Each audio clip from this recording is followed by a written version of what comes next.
नमः शिवाय, हर हर महादेव, श्री शिवाय नमस्तुभ्यम। आप शरणागति किसकी ले रहे हो? आप किसकी शरण में जा रहे हो? किसकी शरणागति में बैठ रहे हो? किसकी शरणागति ग्रहण कर रहे हो? किस शरणागति में आप पड़े हुए हो? ये आपके ऊपर निर्भर करता है, ये आपके ऊपर बात है। हाथी ने पानी की शरणागति नहीं रही, बस पानी ने हाथी को डुबो दिया।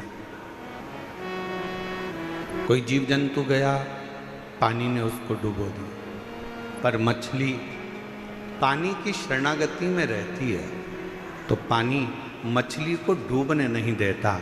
उसी तरह जो एक बार एक लोटा जल लेकर, अपने घर का जल भरकर, अपने घर का पात्र लेकर, अपने घर का जल लेकर जब शंकर जी के मंदिर तक कोई जाता है और शिव की शरणागति ग्रहण कर लेता है, शंकर भी उसे भव सागर में, संसार सागर में डूबने नहीं देता, डूबने नहीं देता।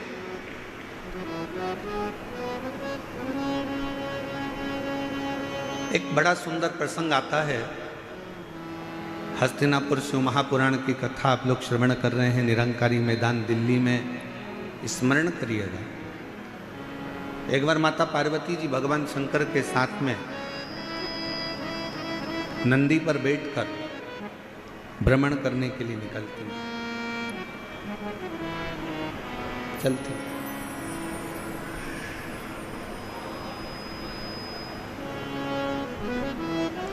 आज माता पार्वती जी की चित्तवृत्ति में थोड़ा सा मन में उमंग उत्पन्न हो गया तो कुछ गुनगुना रही थी।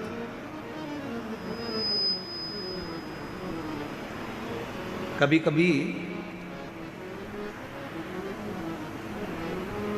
पत्नियां बैठकर कहीं बैठी हुई हैं, उनका मन अगर अच्छा है, हृदय अगर अच्छा है और मन अगर आनंद में है तो वो भी थोड़ा थोड़ा गुनगुना लेते,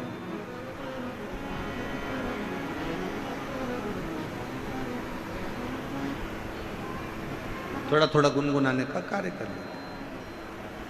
अब पार्वती जी के मन में थोड़ा सा कुछ आनंद की अनुभूति हुई होगी और माँ जगत जननी जगदम्बा माता पार्वती थोड़ा थोड़ा गुनगुनाते हुए शिव जी के साथ नंदी पर बैठकर जा रही।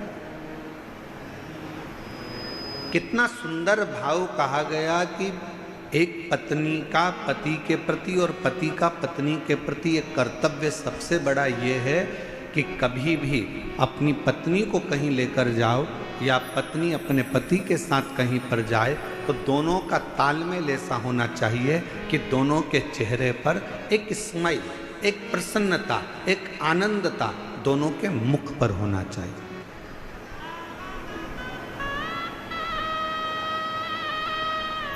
दोनों के चेहरे पर एक प्रसन्नता का लक्षण,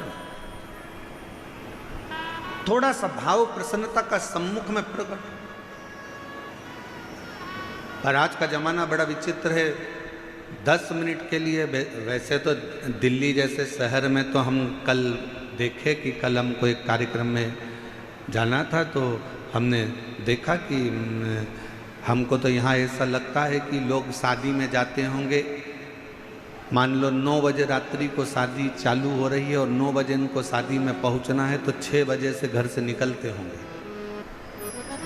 दिल्ली की स्थिति जो देखी है उसके हिसाब से बता रहा हूँ। और 6 बजे से घर से निकलते होंगे, 15 मिनट की शादी अटेंड करना रहती है, आधे घंटे की शादी अटेंड करना रहती है और 2 घंटे पहले निकलना पड़ता है और 2 घंटे वापस आने में लग जाते हैं और आधे घंटे की शादी अटेंड करी, पूरा समय। इतनी देर में तो हमारे यहाँ अगर हो तो हम सीहोर से इंदौर घूमकर वापस आ जाएं। और हमको तो ऐसा लगता है कि कई माताएं ऐसी बैठी होंगी, मेरी जीजियाँ मेरे जीजा ऐसे बैठे होंगे जो अगर गाड़ी में चलते भी होंगे तो अपनी रोटी की थाली, प्लेट, कटोरी, चम्मच और टिफिन सब साथ में रख लेते होंगे, क्योंकि उनको मालूम है कि 2-4 घंटे की छुट्टी, कहीं फंस गए तो ठीक है, पाया आगे बढ़ते जाए। पर अब एक चीज़ और अच्छी लगी दिल्ली में कि पहले की अपेक्षा दिल्ली के जो रास्ते हैं, जो पुल हैं, जो बड़े बड़े ब्रिज हैं, इन ब्रिज ने लोगों के चलने की आसानी कर दी और आराम से अब रास्ता लोगों का सरल और सहज हो गया। और बचा कुचा था तो वो मेट्रो चल गई है।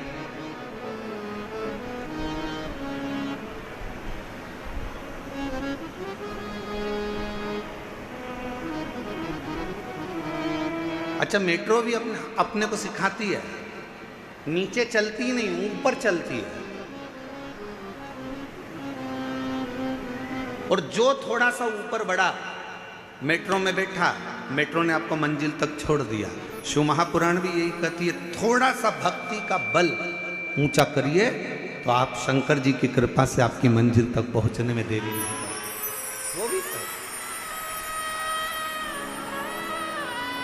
वो भी कर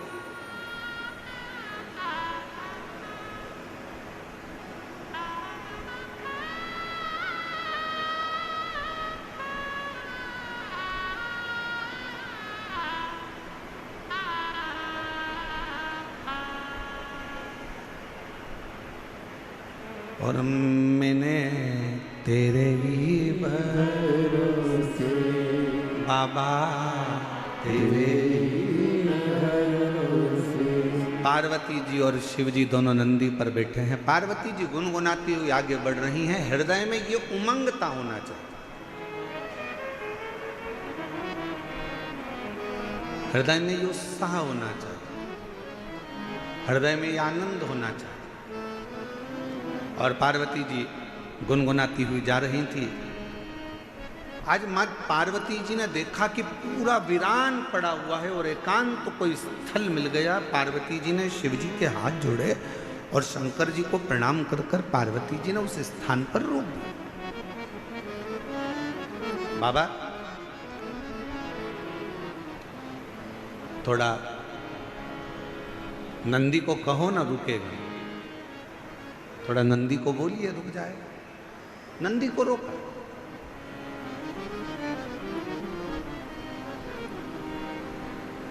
नंदी रुका। बाबा नंदी पे से नीचे उतरे। एक बट वृक्ष की छांव है, बड़का पेड़।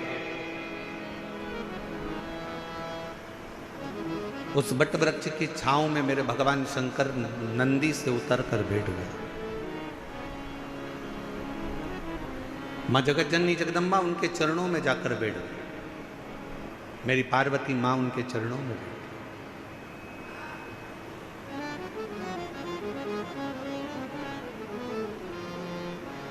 चारों तरफ वीरान एकांत स्थल। शिवजी वट वृक्ष की छांव में बैठे थे और पार्वती जी ने भगवान शंकर को देखकर शिवजी का एक नाम यहाँ रख दिया। शंकर भगवान से कहा, आज आप एकांत में बैठे हो इसलिए आपका नाम एकांतेश्वर महादेव होगा। आप एकांत में बैठे। और हमने पहले भी कथा में कहा, शिव महापुराण की कथा पहले भी वर्णन करी है। कहीं मौका मिल जाए, कोई जंगल से आप निकल रहे हो, कोई राह से आप निकल रहे हो, कोई मार्ग से आप निकल रहे हो, अपने पास में पानी का बोतल रखा है, जल का पात्र रखा है और चलते चलते आप कोई एकांत स्थान से निकल कर जा रहे हो और आपको लगे कि कहीं पर एकांत में कोई शंकर जी का ओटला है, कोई शिव जी का स्थान है, कोई शंकर का शिवलिंग वहाँ पर रखा हुआ है, मन में आ जाए 2 मिनट के लिए गाड़ी रोककर, कोई जब नहीं हो, पूरा रास्ता जब सूना पड़ा हो, तब एकांत में अगर कोई शंकर का शिवलिंग मिल जाए तो अपने पास में जो जल रखा हो वो जल लेकर एक बार भगवान शंकर को एकांत में चढ़ाकर उससे अपने दिल की बात कर कर देखना। मेरा एकांतेश्वर महादेव आपके ऊपर कृपा जरूर जरूर। बोल बम का नारा है, सारी समस्या का हल।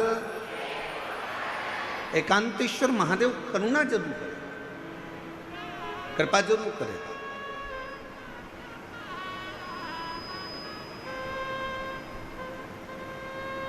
शिव जी के चरणों में पार्वती मां बैठ गई।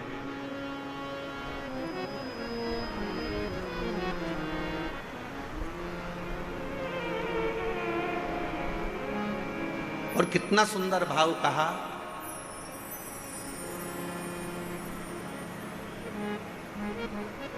सफर का आनंद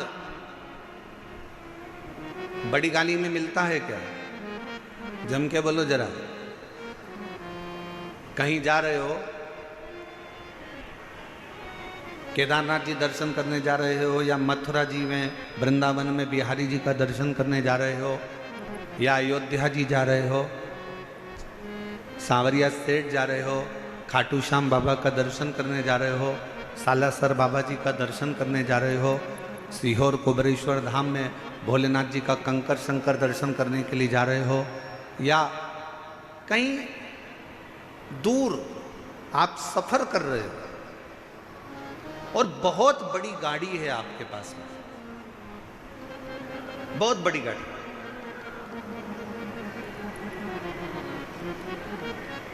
अब इतनी बड़ी गाड़ी में बैठकर आप सफर कर रहे हो, ईमानदारी से बोलना, क्या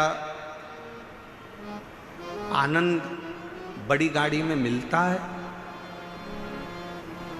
करोड़ों की गाड़ी है, 1 करोड़ की, 1.25 करोड़ की, 1.5 करोड़ की, 2 करोड़ की गाड़ी है।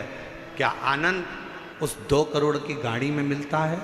शिव महापुराण की कथा कहती है, शंकर भगवान के पास में कोई पुष्पक विमान नहीं था, शंकर भगवान के पास में कोई ऐसा वाहन नहीं था, शंकर भगवान के पास में तो केवल एक बूढ़ा नंदी था।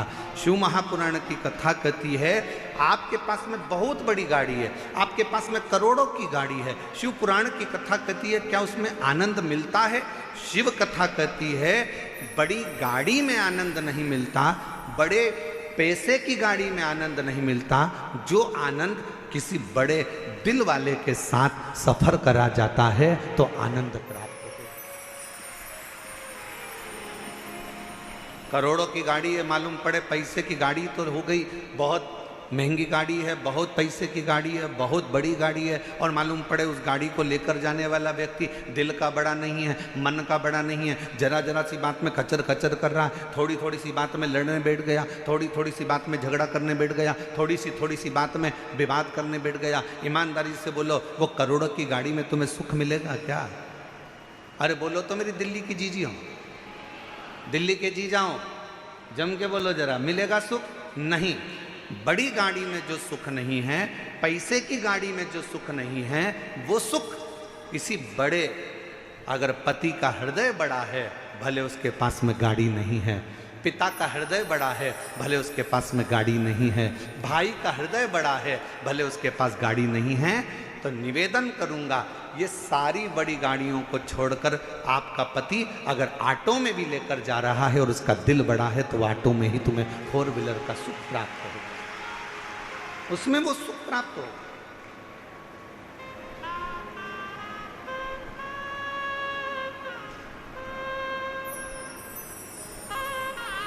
अब तुमने ढूंढी तो बड़ी गाड़ी, ले भी ली बड़ी गाड़ी, और मालूम पड़े वो आनंद ही नहीं आ रहा, क्योंकि जरा जरा सी बात में झगड़ा हो रहा है, जरा जरा सी बात में विवाद हो रहा है, जरा जरा सी बात में कोई ना कोई बात खराब हो रही है, तो सफर का। इसमें से कई माताएं ऐसी होंगी, कई मेरे जीजा उन ऐसे होंगे, परसों कथा में आए होंगे,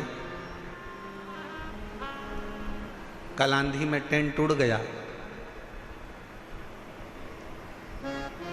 प्रशासन ने भी बड़ी मुस्तैदी से और कार्यकर्ताओं ने भी बड़ी मुस्तैदी से सब कार्य पुनः व्यवस्थित करा। अब इसमें से कई भाई ऐसे होंगे, कई बहन ऐसी होगी, एक कह रही होगी अब कथा तो कल शाम को चालू होगी, महाराज जी बोले 6 बजे से 9 बजे तक, चल अपन तो चल। दूसरी बोली बैठ तो अब यार, बेचारा बैठ बैठ। फिर तीसरी ने कहा, अरे वह भोजन का जो पंडाल था वो भी उड़ गया, खाना कौन देगा, भोजन कौन देगा। दूसरी बोली चिंता मत कर, बैठ तो बैठ भी बैठ, हम तो बाबा के भरोसे चलते हैं, हम तो बाबा के भरोसे चलते हैं, दुनिया वाले जलते हैं, ये दुनिया वाले जलते हम तो बाबा के भरोसे चलते हैं। डमरू वाले के भरोसे चलते हैं। काशी वाले के भरोसे चलते हैं। हम तो बाबा के भरोसे चलते हैं। हम तो बाबा के भरोसे चलते हैं। थोड़ा धीर रखो, थोड़ा धीर रखो, थोड़ा रुको, थोड़ा रुको। मन बढ़ाओ। बंगला बड़ा होने से कुछ नहीं होता, गाड़ी बड़ी होने से कुछ नहीं होता,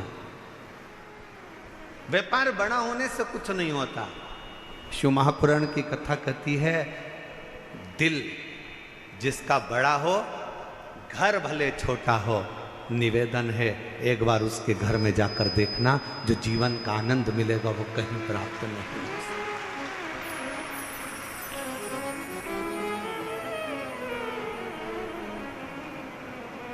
और आज एक बात और कहना चाहेंगे, दिल्ली की इस पवित्र हस्तिनापुर शिव महापुराण की कथा में कोई आपसे कहे कि मेरी पहचान उससे है,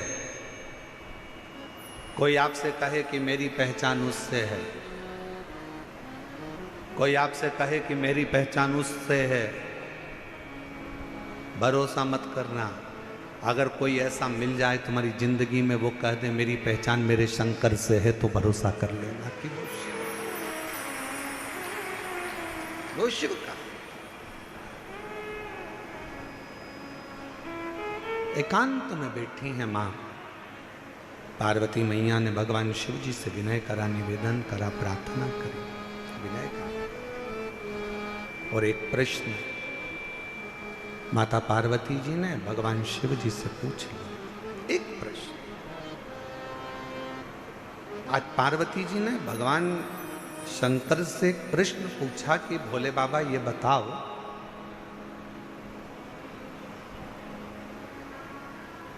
मेरे पिता हिमालय राज नारायण का स्मरण करते हैं, मेरी माता नारायण का स्मरण करती हैं, मेरा भाई नारायण का स्मरण करते हैं। पर एक बात समझ में नहीं आती कि मुझ में आपके चरणों की भक्ति कैसे प्राप्त होगी।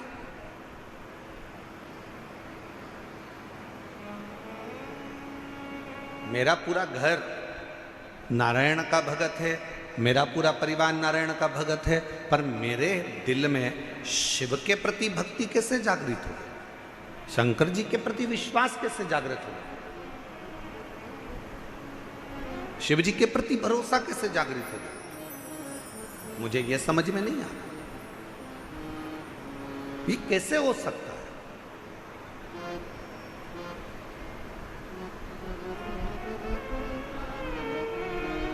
ये कैसे होगा? शंकर भगवान मौन होकर बैठे रहे, स्तुप्त एकदम शांत।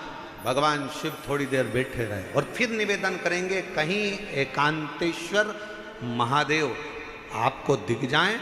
आपने जल चढ़ाया, जल भी नहीं है, बेलपत्र जो शिव जी पे चढ़ी है उसी को उठाकर फिर चढ़ा दिया, वो भी नहीं है। तो एकांतेश्वर महादेव को देखकर अगर आप एकांत में 2 क्षण शिव जी के साक्षी में, शंकर भगवान के सम्मुख में अगर बैठ गए और अपने दिल की बात, श्री शिवाय नमस्तु, श्री शिवाय नमस्तु, श्री शिवाय नमस्तु,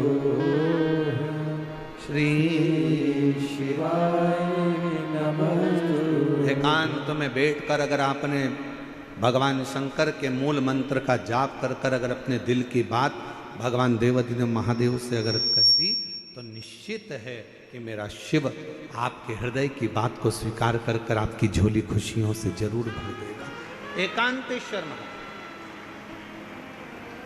कौन से महादेव? जम के बोलो जरा। एकांतेश्वर महादेव, जो एकांत में।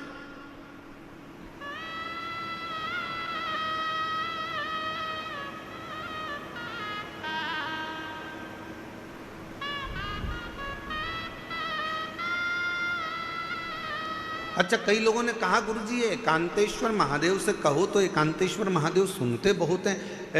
एक बात समझ में नहीं आती, एकांत का इतना वर्णन क्यों है? हमने कहा एक काम करो, तुम्हारी सास ननंद के साथ बैठी हो, तुम्हारी सास तुम्हारी देवरानी के साथ बैठी हो, तुम्हारी सास तुम्हारी जेठानी के साथ बैठी हो, तुम्हारी सास मौसिया सास के साथ बैठी हो, तुम्हारी सास बुआ सास के साथ बैठी हो, तुम्हारी सास तुम्हारी 2-3 नंदे हों, उन सब के साथ बैठी हो, तब तुम सास के पास जाकर कुछ कहना, सास तुम्हारी बात स्वीकार करती कि नहीं करती। और जब सास के पास से पूरी नंदे चली जाएं, मौसी चली जाए, देवरानी चली जाए, जेठानी चली जाए, देवरानी जेठानी सब अपने मायके चली गई, नंदे अपनी ससुराल चली गई, सास अकेली कमरे में है, उस समय पर सिर पे पल्लू लेकर बड़े भाव से जाकर अपने दिल की बात सास को कहना, पक्का सास अपने हाथ की अंगूठी निकाल कर निश्चित है वो एकांत में बैठी, शांति से बैठी, एकांत।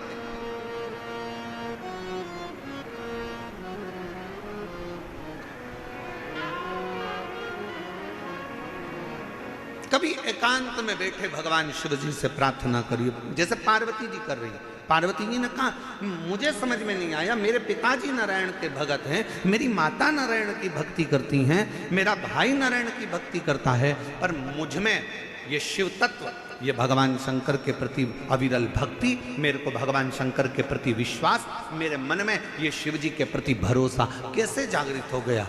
कैसे? जरा आप भी विचार करिएगा।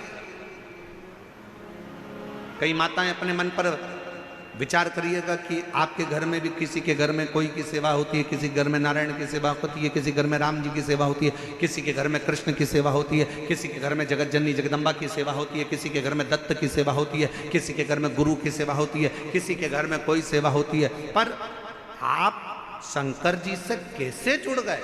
आप शंकर जी पर कैसे भरोसा कर लिए? आप शिव जी पर कैसे भरोसा कर लिए? आप शिव जी पर कैसे विश्वास कर लिए? तब आपको अभी का अनुभव नहीं होगा तो बाद में कभी ना कभी मालूम पड़ेगा कि ये आज का नहीं है। भगवान शंकर ने कहा, पार्वती तू पूछ रही है कि तेरे पिता नारायण को भजते हैं, तेरी माँ नारायण को भजती हैं, तेरे भाई नारायण को भजते हैं, और मैं शिव जी की भक्ति में कैसे लग गई? तो सुन पार्वती,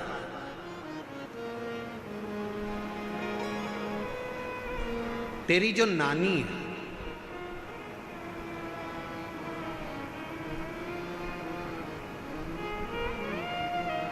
शंकर जी की नानी सास, पार्वती जी की नानी,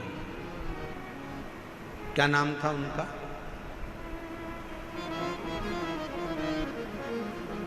बोलो बोलो, जल्दी से बोलो। हो दिल्ली वाले, अब दिल्ली वाले कहेंगे गुरुजी हमें तो पड़ोसन का नाम नहीं मालूम, तुम शंकर जी की नानी का नाम पूछ रहे हो। पार्वती जी को, पार्वती जी की नानी का नाम क्या है? सुधा। क्या नाम है? सुधा।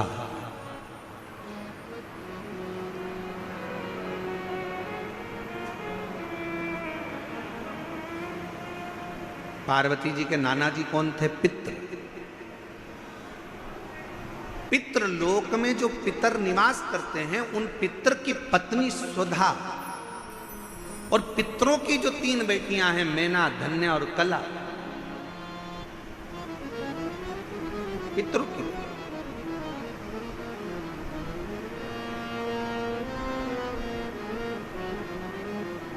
तो पार्वती जी की नानी का नाम क्या है? सुधा। शिव जी ने कहा, सुनो पार्वती जी, तुम पूछ रही हो कि तुम में ये शिव तत्व, भगवान शंकर की अविरल भक्ति कैसे प्राप्त हो गई? शिव महापुराण की कथा कहती है पहले दिन की कथा में अपन ने देवराज ब्राह्मण का चरित्र सुना था। देवराज ब्राह्मण बहुत पाप कर्म करा था, तो वो महापापी था। उसने कभी शंकर का मंदिर नहीं देखा, उसने कभी शिवालय नहीं देखा, वो कभी भगवान के मंदिर नहीं गया, उसने कभी भगवान का नाम नहीं लिया। महापापियों की गिनती में देवराज ब्राह्मण आता।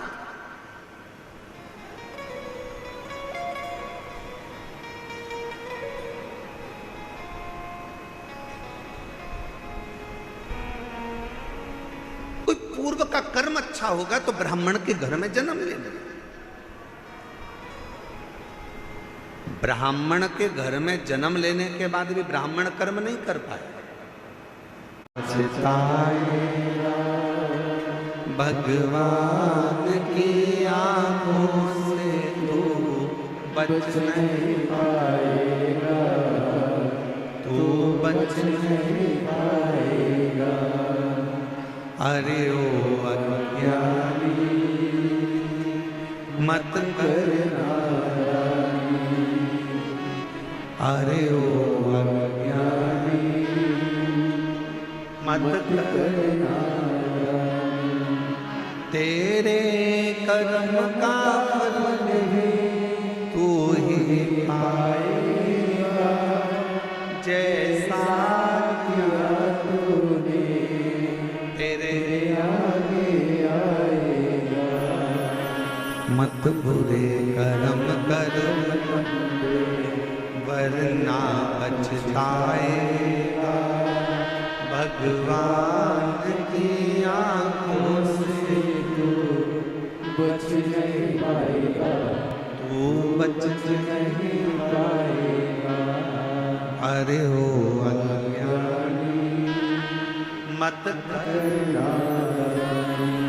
शिव पुराण की कथा कहती है, बुखार में चक्कर आएंगे तो कोई हाथ पकड़ने वाला मिल जाएगा।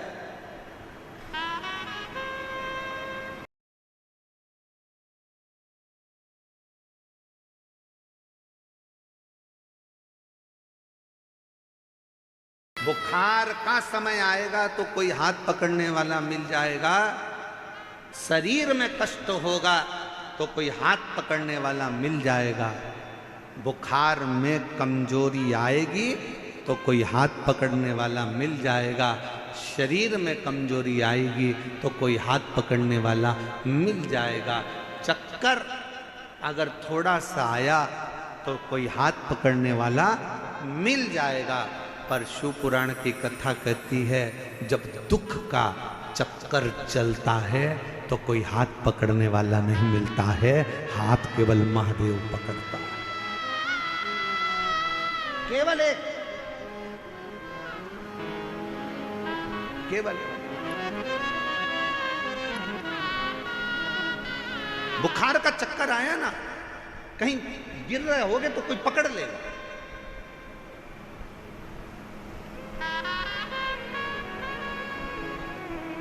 पर जब समय का चक्कर चढ़ता है,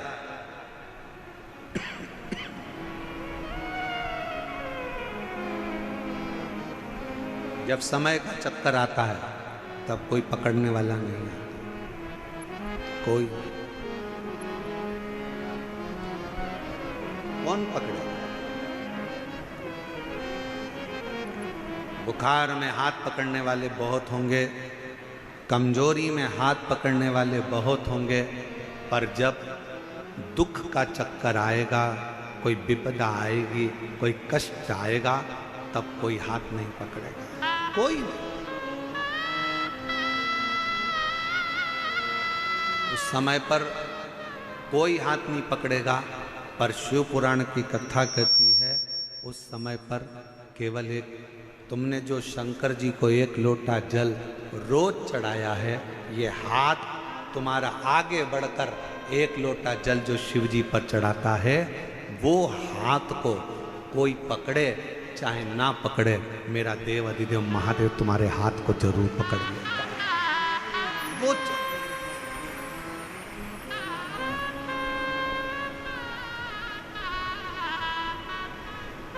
कोई आए ना आए,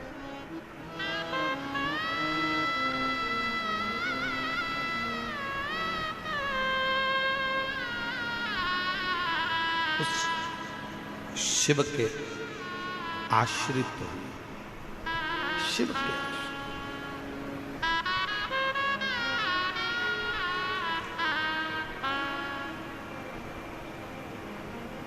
वो शंकर के आश्रित हुए, देवादिदेव महादेव के आश्रित हुए।